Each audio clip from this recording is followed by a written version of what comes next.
Cortez, and I'm a critic, and today we are continuing our deep dive and a quick recap of the NFL season that was, and today we'll be talking about the Philadelphia Eagles and the season of the collapse.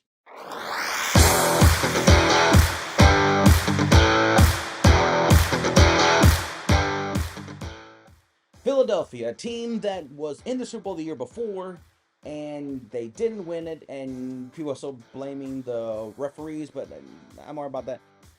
We as when the season started, we all thought Philadelphia was going to go compete with San Francisco. It was Philadelphia, San Francisco, maybe Dallas and Rams, maybe the Rams. Some people had the same because of Derek Carr. The Lions, that was another hope. The Vikings, they were there before, so. But yeah, it was pretty much with Philadelphia and San Francisco's division conference to lose. And Philadelphia was a team that I thought was going to be like a 13-win team. Like I honestly thought Philadelphia not going to go undefeated, not going to go that crazy.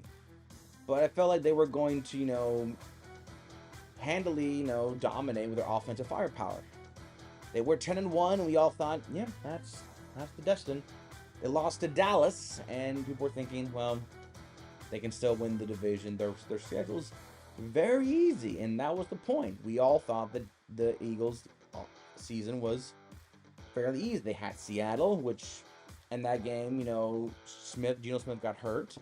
Then they had their foes, the Giants, which kind of gave them a scare. And then you had Arizona, and then you lost to the Giants at the end, which I think that was more of just resting your players. So 1-6, 1-5. Yeah, and then you literally came in like a wounded bird, no pun intended, to the Buccaneer team that even though people were thinking, the Buccaneers suck, Baker Mayfield's shit, and fuck Tampa. Which that pretty much was the narrative the whole week, every time I watch any broadcasting. It was more about Philadelphia's woes than Tampa's success, we'll call it. And then when the Bucks, beat them up, this narrative became more of, why did Philadelphia suck so much? And like I said, I am not a fan of a lot of news organizations, sports commentators, where they focus on the team that lost and kind of give no credit to the teams that won. I mean, that's why I like upsets so much, because it's like, oh my god, let's talk about the team that upset the team that we all thought were going to win. But no, it's like, let's talk about the team we all thought was going to win. They lost. Let's talk about them. And it's kind of like you're excluding the team that won, going, let's talk about them, because there's no way those fuckers could have won, right?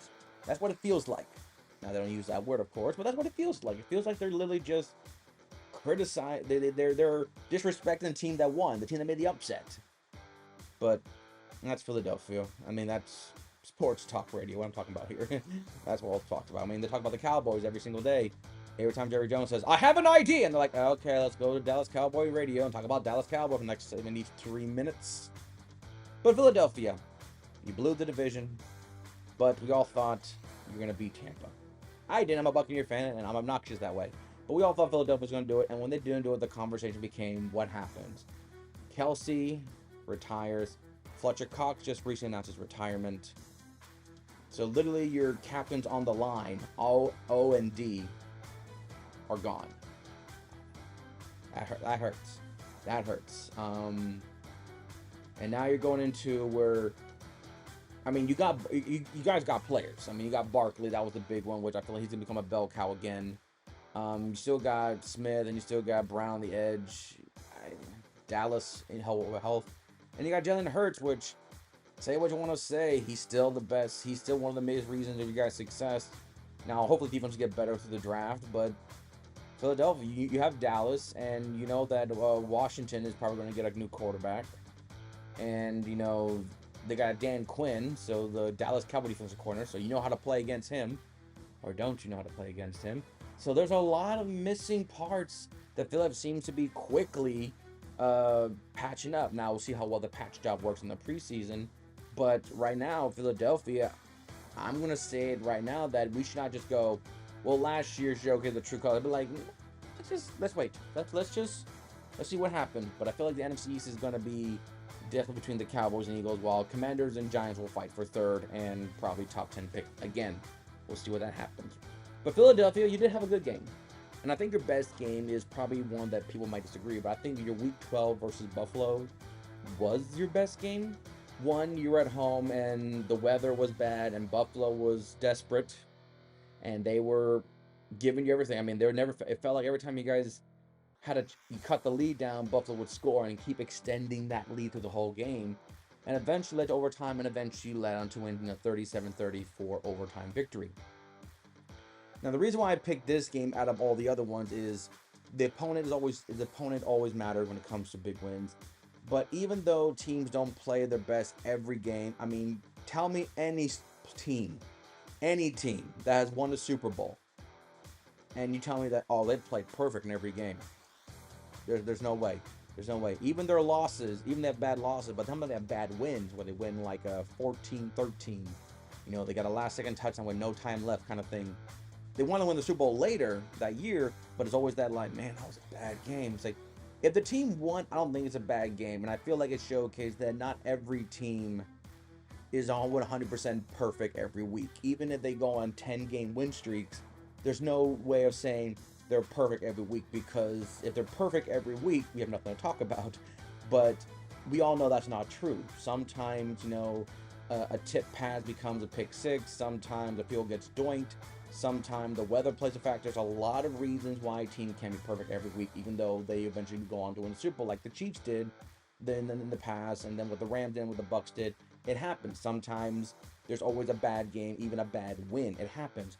To me, it shows more of a team's resilience that, hey, we can play a competitive matchup without having to worry about being a blowout win or, a 13-10, slubber knocker, and we just get enough to get there in the field and we win the game at the end. So to me, their best game showcased resilience, and that's why I picked it.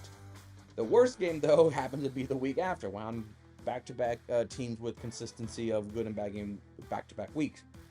Your Week 13 against San Francisco. Okay, this is going to be a very bad take, but I'm going to call it. I think Philadelphia was gassed.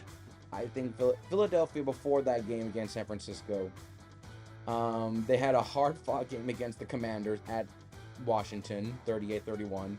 Then they beat the Cowboys, 28-23. Then they beat the Chiefs at Kansas City. And then they hosted Buffalo. And then San Francisco. I'm sorry, I felt like they were gassed. I felt like Philadelphia literally was showcasing. Even the Chiefs game, it was like, you felt like the Chiefs should have won that game, but coulda, woulda, shoulda happened. But then in the end, the Chiefs still won the Super Bowl, so therefore, jokes on all of us. So to me, it always felt like, yeah. Now, that's no excuse. But I feel like you cannot completely disregard that Philadelphia was gassed, and San Francisco literally just pummeled them, kind of like Omni-Man on Mark, just pop it up. And it's worth that was in Philadelphia, so literally the whole people of Philadelphia can just watch the Eagles just get beaten to a bloody pulp on the field, and then just be like, well, it happened. And then you play Dallas next week, and we all happened there, so it wasn't a good sign of things to come for Philadelphia at the end of the year. But it was your worst game, and I'm going to defend it with the smallest amount of support I can by saying I'm calling they were gassed, they were beaten up, and they didn't have the stamina to keep going. And it kind of showed towards the end of the year that they just couldn't recover enough to hold their ground in the next opponent. So that, to me, I'm giving that. But it was the worst game. It was. You got 42 points at home, and the game never looked like it was in doubt. So, yeah. Philadelphia's MVP, Jalen Hurts, guys. Jalen Hurts. Now, I kind of thought Jalen Hurts was going to have an MVP candidacy type year. He only rushed for like 600 yards. I honestly thought he was going to be closer to 1,000. I really thought they were going to utilize more of his, mobility and scrambling, but I felt like they want to use more of his passing attack. So I get that. I mean, you got A.J. Brown and Smith on the outside, so I kind of guess you have great receivers do it. But also I kind of felt like since the defense was not as, stout as it was the year before, that I felt like, I don't know, maybe they're trying to be more conservative. Like we can't just let Jalen Hurts run around, because if he gets hurt, then we're SOL. So maybe that was the case. Or maybe Jalen Hurts says, I want to be showcased more as a passer. And I always had that argument with people that, and my argument is more just like, if you have an athletic quarterback, a Lamar Jackson, Cam Newton, I just feel like do not make him play NFL and then pretty much put weighted ankle weights on his legs, saying you can't run around, like can't just take off because God forbid you get hurt. I'm like, but he brings that to your team. Yes, I understand that the threat of injury is there, but I just feel like do not do not like limit that a chance, because sometimes um, defenses will cover through the right spot. A blitz will come, and then what do you want to keep running back and forth behind line of scrimmage trying to find a receiver open? Yes, don't make him go like 1, 2, take off. But I just feel like if he brings that ability, maybe not design plays if possible, besides like a good quarterback dive kind of like thing for like 2 or 3 yards, but do not tell him do not take off. Try to find a receiver. So I thought Jalen Hurts was going to be utilized more in that regard, but now with Barkley in the backfield, similar to what Derrick Henry did in Buffalo, is now in Buffalo. I feel like Barkley is going to get a lot of the bell cow things, and he'll be utilized in fakes, not to mention his ability to catch the ball out of the backfield. So maybe Jalen Hurts will not run the ball as much, but he'll definitely be a lot more check down to Barkley. I think Barkley might be the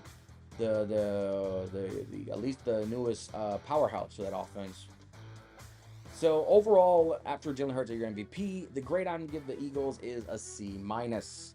That last month and a half of the season dropped your grade bad. I mean, it dropped your grade. I couldn't. A B just felt like it's okay. It's okay. So you lost 2 of your last 6 games. That's fine. That's a B. But when you have a 1-5 record toward the end of the year,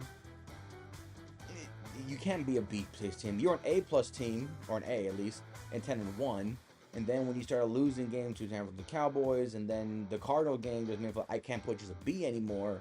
And then the last game of the season, the regular season, it was more just like, well, there's no point in fighting for division, so we're just gonna rest our players. So C is the best I can do. I can't do. I can maybe a C minus, C plus, but I can't do any more. I can't do any greater than a C, and I can't do any worse than a C. They still they still won 10+ games. That's at least a B. That's at least a B grade. But the way it happened just made it feel like C. So that's Philadelphia. As for the draft, honestly, I don't know. They've been killing the free agency, but I'm gonna say defense. Defensive line or offensive lineman. I'm feeling they need to replace one of their Hall of Fame to be candidates in Cox and Kelsey. So there you go. The next team we'll be talking about in this channel will be. Let's talk about a team that has the biggest what are you doing? So next time we'll be talking about the New York Giants and the Big Blue and what are they gonna do? Dabba dee dabba die. I see blue. Dabba dee dabba die. So until next time, I'm Cortez, and I'm a critic. Thank you very much for watching.